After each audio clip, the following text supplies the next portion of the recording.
我的中文名是习格伦，毛主席的习，严格的格，伦理的伦。我第一次来中国是89年，是一个小伙子，所以呢，很多中国的文化也都深入我心。我叫 Simon Lichtenberg， 中文叫李西蒙，我来自丹麦，87年在复旦大学读中文，93年来上海创业，有3个孩子，和一个上海妻子。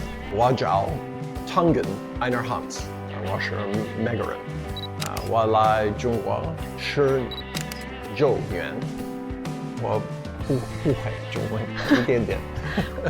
我是贺礼平，我是广州市黄埔区的全球造船总监，现在在中国已经20多年，大部分的时间就在大湾区，然后我是德国人。When I first came to China, very honestly speaking, not all love. the Pearl River Delta, it was so polluted, and now it's totally changed. China has lots of problems, but the government recognizes there's a problem and they try to solve it.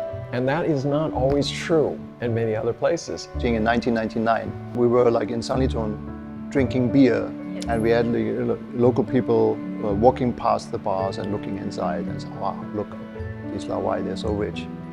Now I almost feel it's the other way around. The people in China want to learn. They work hard and they're determined to do better, not just for themselves, but collectively. China has delivered a lot of value to the world, both in economic terms, but also in development models. You know, it's an alternative system to the Western democratic system. I sincerely believe that a stable and prosperous China will also create the conditions for that to spread beyond into the Asian region and to the rest of the world. Do you see yourself living in China for the rest of your life? That's something my wife asked me, right? But I think so. My kids grew up in China, so I'm deeply connected and ingrained in China.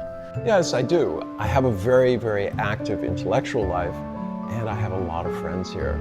I really think that China has a tremendous future going forward, despite all the difficulties that are out there. I feel very at home in China. I'm in some part becoming a little bit Chinese. I would certainly like to live here for a very extended period and possibly to the end of my days.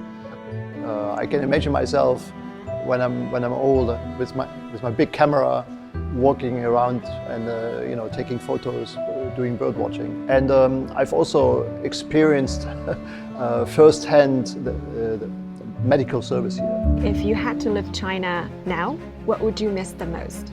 I would make sure that my suitcase was packed full of my favorite teas, from Yunnan especially. Convenience. Very practical. Everything. China has the most modern lifestyle in the world. I mean, we always like to think that, Europe and America do this. No, not even close. 中国梦也是我的梦. I definitely have a Chinese dream. Developing myself, my family, and the company. The Chinese dream and American dream are exactly the same. Do I have that dream? Absolutely. I think everybody does. What gets in the way is just these ideas that somehow people are different, and we're really not. And I've traveled extensively across China and met people from all walks of life. I share the same dream that they share, which is to see China as it's on its way to become a modern, prosperous nation. When I talked to people in 1999, wow, Germany, we admire your railway. Now, 25 years later, the trains here are fantastic. I'm very happy that I jumped train 25 years ago, from Germany to China, because it has always been moving forward here.